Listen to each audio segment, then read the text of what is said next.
오늘의 말씀은 바로 하나님께서 함께 하시는 자. 이 하나님이 함께 하신다는 말, 내가 하나님과 함께 하는 것인가? 하나님이 나와 함께 하시는 것인가? 물론 하나님이 나와 함께 하시고 나도 하나님과 함께 해야 되겠죠. 하나님은 함께 하시는데 나는 함께 하지 않는다면 어떻게 될까요? 그런 생각 안 해보셨죠? 그냥 하나님은 열심히 나와 함께 계셔. 늘 항상 언제나. 그런데 나는 과연 함께 하는가?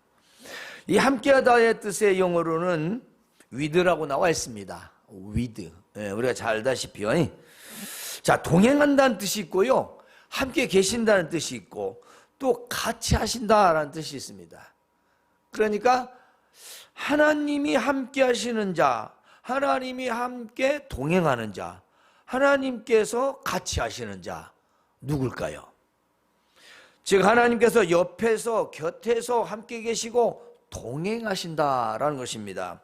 여러분은 능력 있는 사람과 무능한 사람이 있다면 누구와 함께 하는 것이 좋겠어요? 좀 질문이 좀 그런가?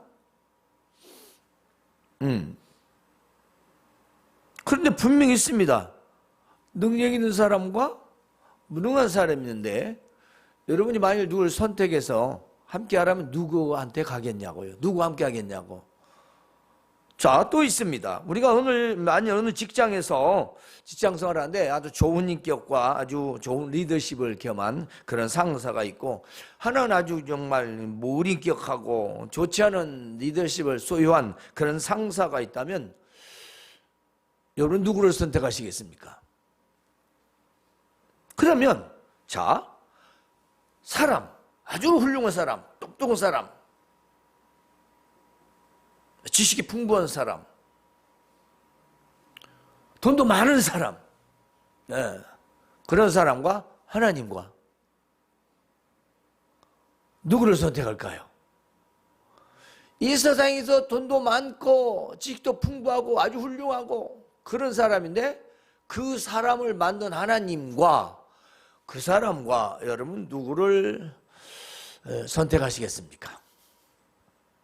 말은 다 하나님 선택한다고 하겠지요. 그런데 우리의 삶에서 그것이 나타나야 된다는 것입니다. 오늘은 바로 요셉의 이야기입니다. 요셉은요, 야곱의 12아들 중 11번째 아들이죠. 막내 동생은 베냐민이 있습니다. 그런데 이 요셉은 노년에 낳은 그런 아들이었기에 야곱으로부터, 그 아버지로부터 굉장한 특별한 사랑을 받았습니다. 그래서 옷도 채색 옷이라는 요즘 말하면 명품 브랜드라고 할 수 있겠죠. 자식이 그렇게 많은데도 그 노년에 얻은 자식은 더 예쁘다고 합니다. 그래서 굉장히 귀여우고 사랑을 많이 받았습니다. 그런데 반면에 형들은 굉장히 싫어했어요. 시기했어요. 왜냐하면 저놈만 예뻐하니까. 여러분 그렇지 않겠어요? 여러분은 바지 하나에 10,000원, 그것도 나쁜 옷은 아니지만 자 10,000원, 20,000원짜리 사다 주고 그 동생한테는 100,000원짜리, 100만원짜리 옷을 사다 준다고 하면 화 안 나겠어요? 그렇죠? 맛있는 거 있으면 또 그 막둥이, 당시에 막둥이한테만 갖다 주고. 그런데 하루는 정말로 미움받는 이야기를 하게 됩니다. 이렇게 미움을 받던 요셉이 내가 꿈을 꾸었다. 내가 꿈을 꿨는데 어젯밤에 그 꿈에 밭에서 곡식단을 거두었는데 내 단은 일어서 있고 당신들의 단은 다 내 단에게 절을 하더이다. 형들이 화가 나가지고 뭐야? 네가 우리 왕이라도 된다는 말이냐? 그런데 또 꿈을 꾸었다고 얘기를 합니다. 내가 꿈을 꾸었는데 해와 달과 11별이 다 내게 절을 하더이다. 이 말을 듣는 아버지가 요셉을 깼습니다. 그만하라.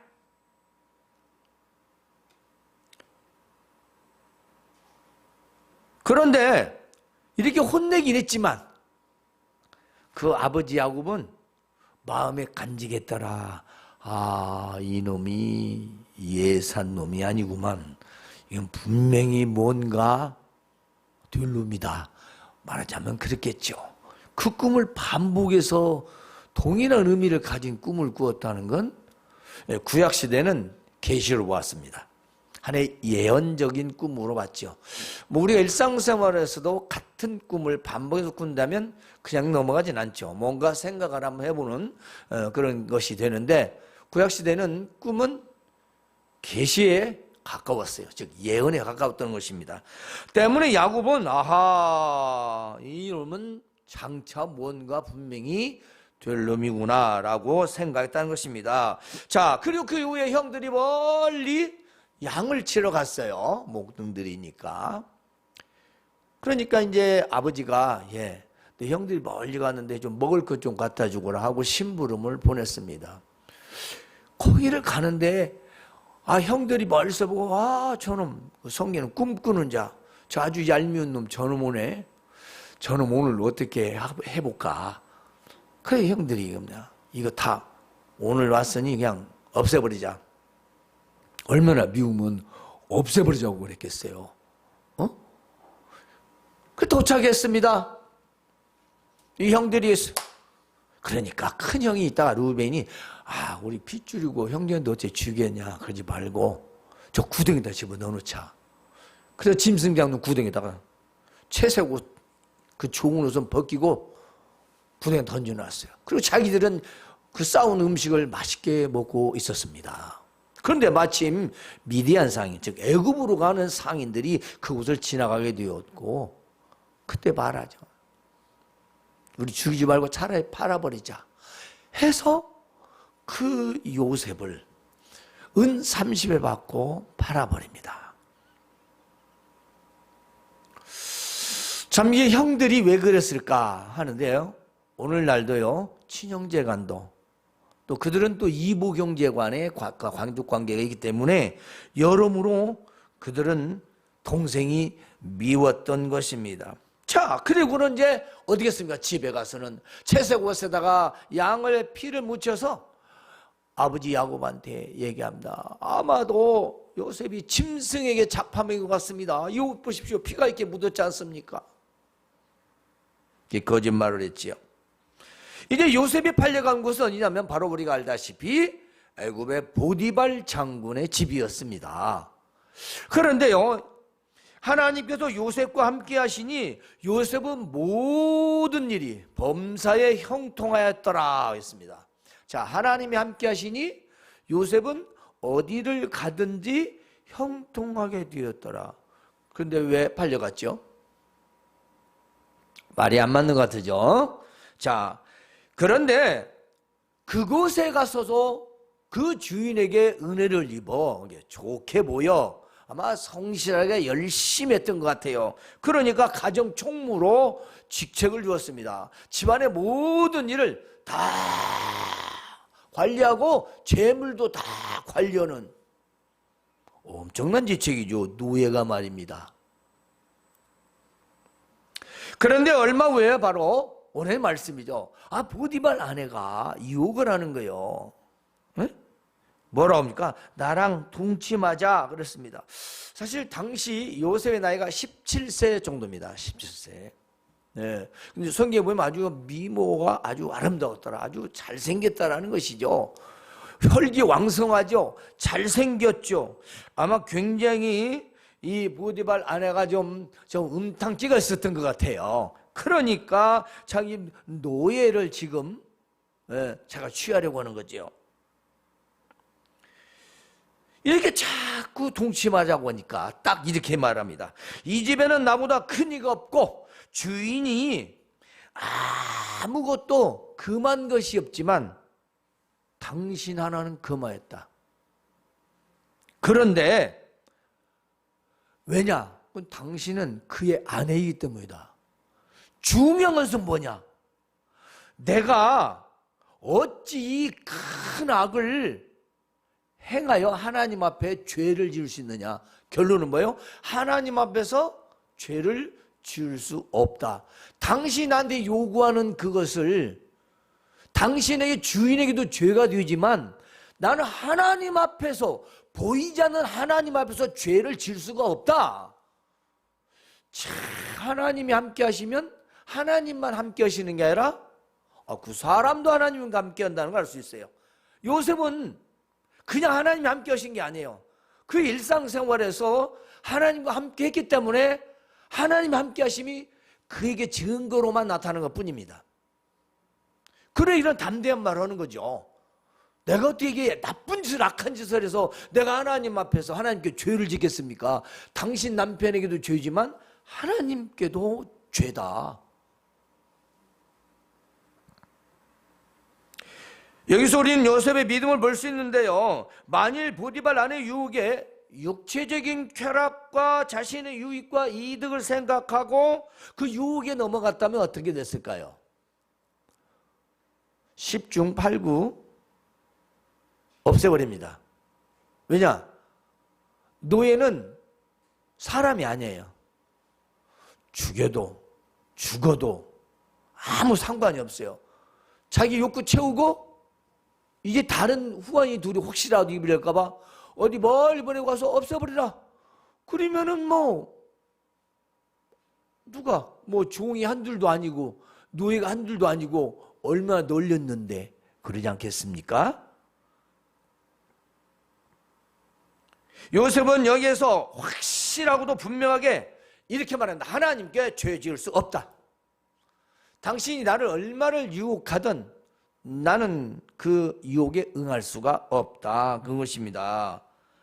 바로 이렇게 유혹을 물리쳤는데요, 이것은 어떤 상황에서 하나님을 항상 기억하는 믿음이었다라는 것입니다. 자, 우리가 세상의 여러 유혹에서요, 또 어려운 일들, 힘들고 고통스러운 일 앞에서 누구와 무엇과 하느냐에 따라서 나의 미래, 나의 그 훗날의 결과는 달라집니다. 우리가 보면 세상살이도 마찬가지고 가정도 마찬가지고 부부도 마찬가지예요. 누구와 만나느냐에 따라서 내 인생은 전혀 다른 길로 가버립니다. 그렇지 않나요? 누가 그렇게 살고 싶겠어요?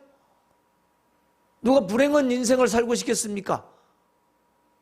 그런데 젊은 날의 선택, 그 선택, 하나님 없는 선택, 믿음 없는 선택, 세상 유혹에, 육체적 쾌락에 잠시 내가 유혹이 넘어갔던 그것이 훗날은 결과로 나타나는 겁니다. 그래서 요새 말로 빼박 인생을 사는 거죠. 물론 요즘은 가정도 부부도 이성도 다 너무 자유로워서 자기들 마음대로 사는 세상이지만 우리 하나님 믿는 사람은 그렇지 않잖아요. 세상에 그런 못된 것들을 따라 살면 안 돼요. 요셉을 보세요. 그렇게 미움받고 형들에게 팔려와서 이제 또 겨우 좀 인정받고 있었더니 그 아내가 매일 이처럼 유혹하지 않습니까? 그런데 어떻게 됐을까요? 요셉은 여기까지 하나님을 기억하고 보디발 아내의 유혹을 물리치고 그리고 양심과 믿음을 지켰어요. 그랬으면 상 받아야 할 거 아니에요. 그러죠? 복을 받아야죠. 그런데 어떻게 됐어요? 알죠? 억울하게 누명 쓰고 옥에 갇혀버립니다. 아니 어떻게 이렇게 믿음을 지키고 하나님과 함께하는 사람이 형통했다며 어떻게 옥에 가냐? 형통이라는 말은 제가 여러 번 말씀드렸어요. 앞으로 나가다라는 뜻이에요. 형통이라는 말 우리가 할 때는 만사형통이면 아무 거침새도 없이 그냥 12간 도로 20세간 고속도로를 막 시속 300km 하는 스포츠카 인생이 아니고 굴곡이 있고 막힘이 있는데도 불구하고 그런 모든 과정들을 뚫고 헤쳐 나가는 것을 형통이라고 하는 것입니다. 요셉은 아버지에게 사랑받았을 때나 그렇죠? 미움을 받았을 때나 동일하게처럼 하나님께서 그 앞길을 인도하셨다는 거죠. 이렇게 억울하게 누명을 쓰고 옥에 갇히게 되었지만 요셉은요, 그 억울함에도 원망도 불평도 하지 않습니다.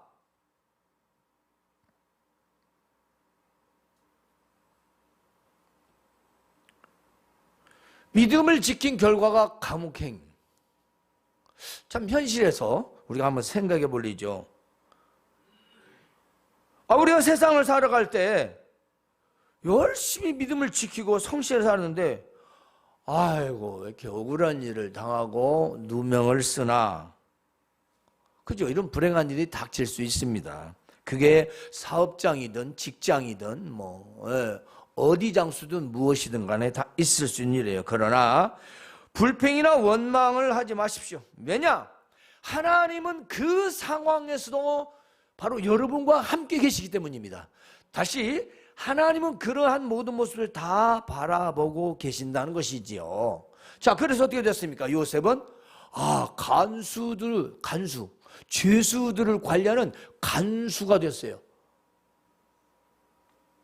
그게 그 감옥이 당시에 신하들이 죄를 지면, 왕이 죄를 지면 가둬두는 곳이었어요. 일반 감옥이 아니죠. 그래서 별도의 감옥을 만드는데 거기에서도 그 나라 일을 하는 다 관원들이잖아요. 일종의 정치범들이 가두는 교도소나 마찬가지죠. 다 나라 일을 모시는 그 훌륭한 분들이 죄구들한데 거기 그 사람들을 다스리는 죄수 중에 죄수를 다스리는 간수가 됐다니까. 하나님이 함께 하시니까. 그가 억울한 누명을 쓰고 왔지만 변명해야 될 필요도 없고 변명할 필요도 없고 그걸 하나님이 다 아시고 그 또 안에서 간수장이 또 은혜를 베풀어 그를 간수로서 그 안에 살게 하죠.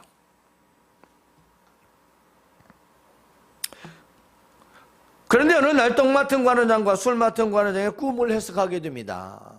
그렇죠? 우리 알다시피 술 맡은 관원장이 내가 꿈을 꾸었는데 이래저래 해서 내가 이렇다 그러니까 이렇게 말합니다. 당신 앞으로 3일 뒤에 바로왕의 생신인데 그때 포도주를 따라주고 복직이 될 것이다.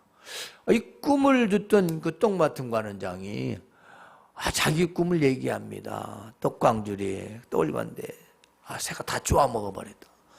당신은 죽을 것이다. 근데 정말로 3일 뒤에 한 사람은 복직되고 한 사람은 사형을 당하게 됩니다. 그때 술 맡은 관원장에게 이렇게 말했어요. 당신의 일이 잘 되면 복직되어서 나를 좀 기억해 주시오. 나 아무 잘못도 없습니다. 그 말 한마디 했어요. 그런데 2년이 되도록 아무 말이 없어요. 사람이 그러죠? 자기 아실 때는 말하다가도 이제 자유의 몸이 됐으니 뭐 생각하겠습니까? 그런데 바로 가로는 이상한 꿈을 꾸었어요. 그렇습니다.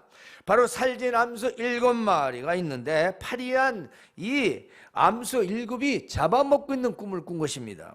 근데 또 하나 이상한 꿈은 충실한 이삭 7개를 아주 파리한 이삭 7이 삼키고 있는 거예요. 먹고 있는 거예요. 희한하죠.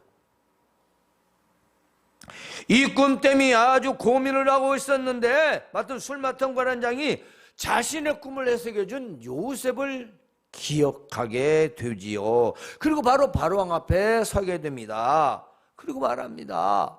야, 네가 꿈을 그걸 잘 해석한다며.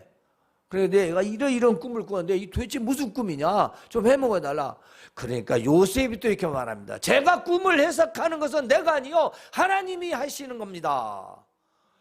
신앙이 없는 데가 없어요. 말할 때마다 하나님이 없는 데가 없습니다. 이 꿈 해석한 거 술 맡은 관원장, 떡 맡은 관원장 꿈도 제가 해석한 게 아니라 하나님께 저에게 그렇게 해주신 것뿐입니다. 굉장한, 하나님과 함께 한다는 걸 그냥 알 수 있잖아요. 그냥 알 수 있잖아요. 그 말에서.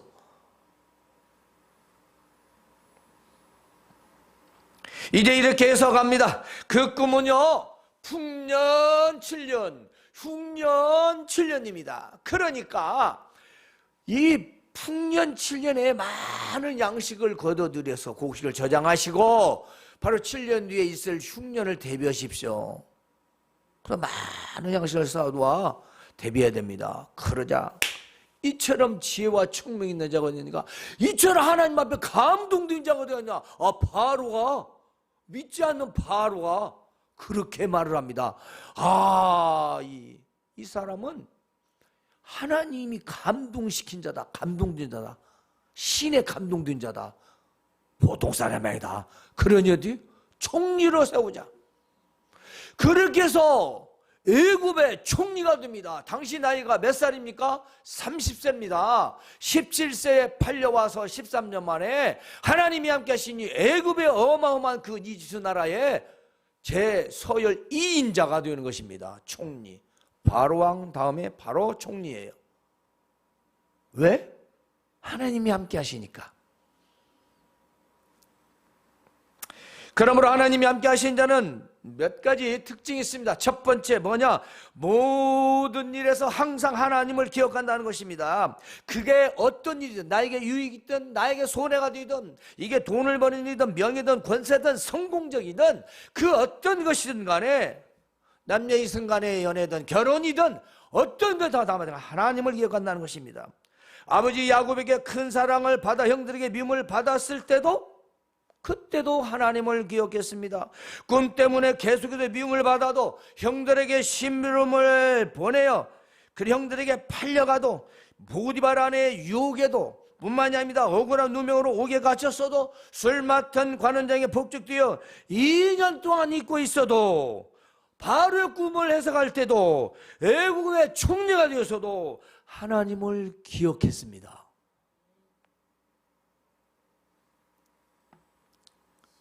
요셉이 모든 일에서 하나님을 기억했다는 증거로는요, 요셉이 이제 애굽에서 결혼을 합니다. 그 결혼하고 처음 낳은 아들이 우리가 알다시피 므낫세요.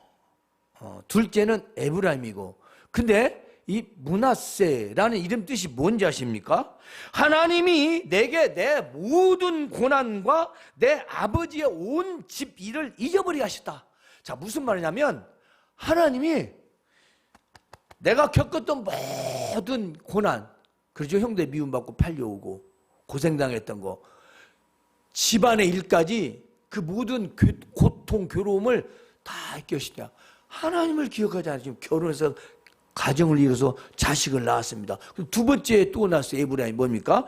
에브라임 뜻이요, 하나님이 나를 내가 수고한 땅에서 번성하게 하셨다. 지금 잘 됐다는 거예요. 번성이라는 것은 자식도 낳고. 누가? 하나님을 기억하시대요.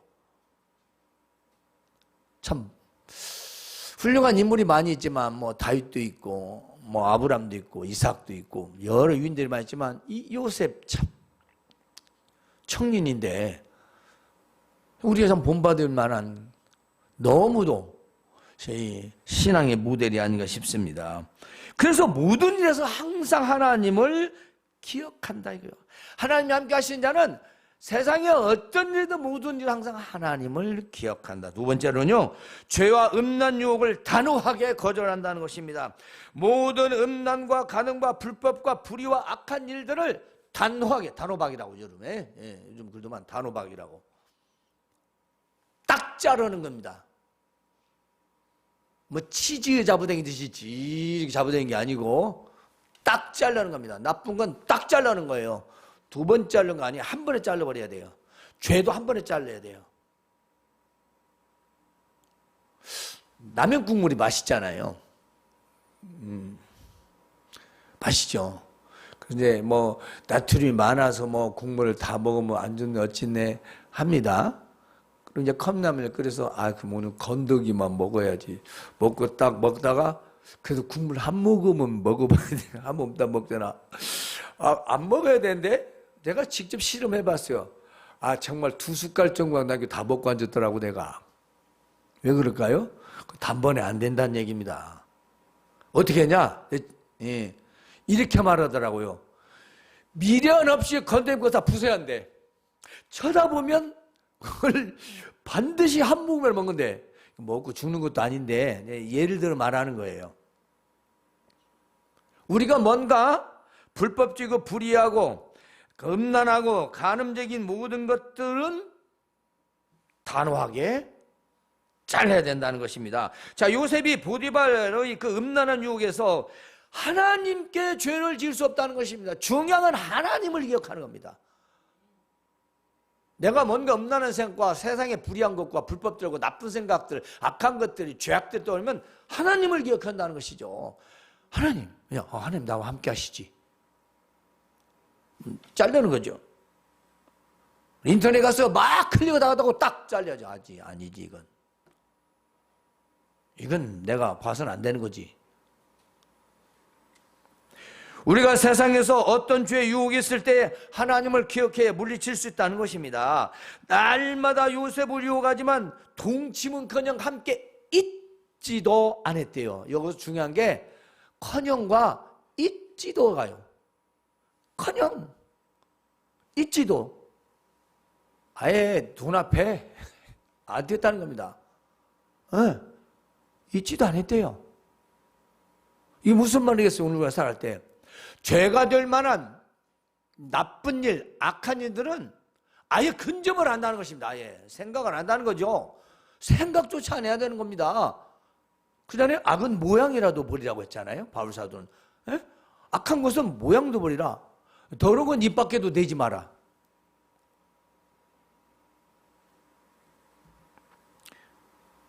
죄와 유혹을 물리치는 것은 하나님을 기억하고 단호하게 거절해야 한다는 것입니다. 비록 나에게 불이익도 있고 고난도 있고 고통이 되어도 죄와 음란의 유혹은 단호히 물리쳐야 한다는 것입니다. 지금 믿는 자든 믿지 않는 자든 수많은 남녀노소를 막론하고 음란 문화에 확 찌어들어 있습니다. 다 노출되는 게 아예 찌어들어 있어요.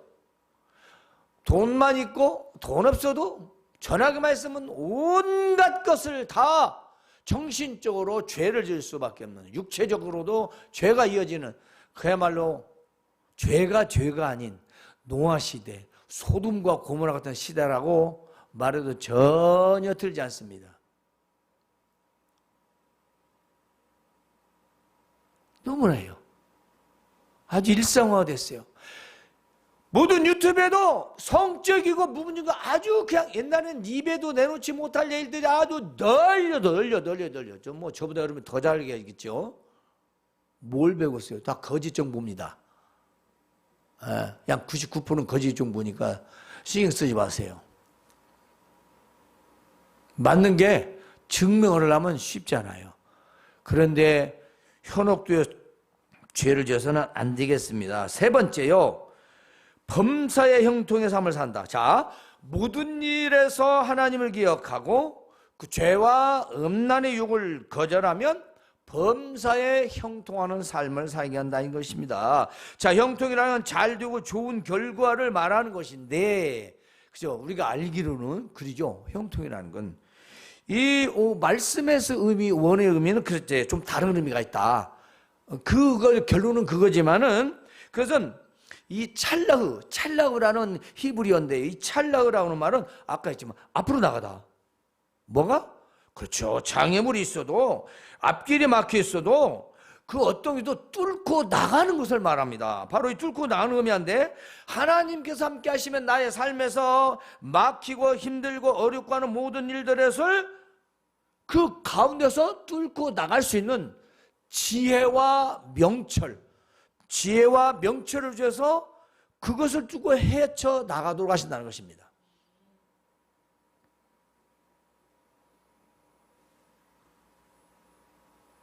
그래서 우리가 힘들고 고통스러운 난관에 닥치게 될 때 낙심, 포기하지 않도록 하나님께서 뚫고 헤쳐나가는 힘과 길을 열어주신다는 것입니다. 하나는 힘, 하나는 길. 그렇습니다. 힘이 있는데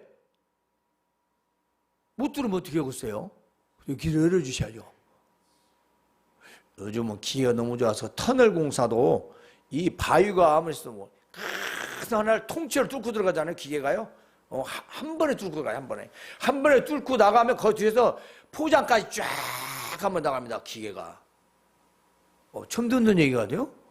요즘은 터널 두고 곡괭이로 파요. 기계도 뭐 기계로 뚫어가면서 그 세멘트 공사까지 안수 하늘까지 한 방에 그냥 쫙 나간다니까. 나만 뉴스 보나? 그런 세상이에요.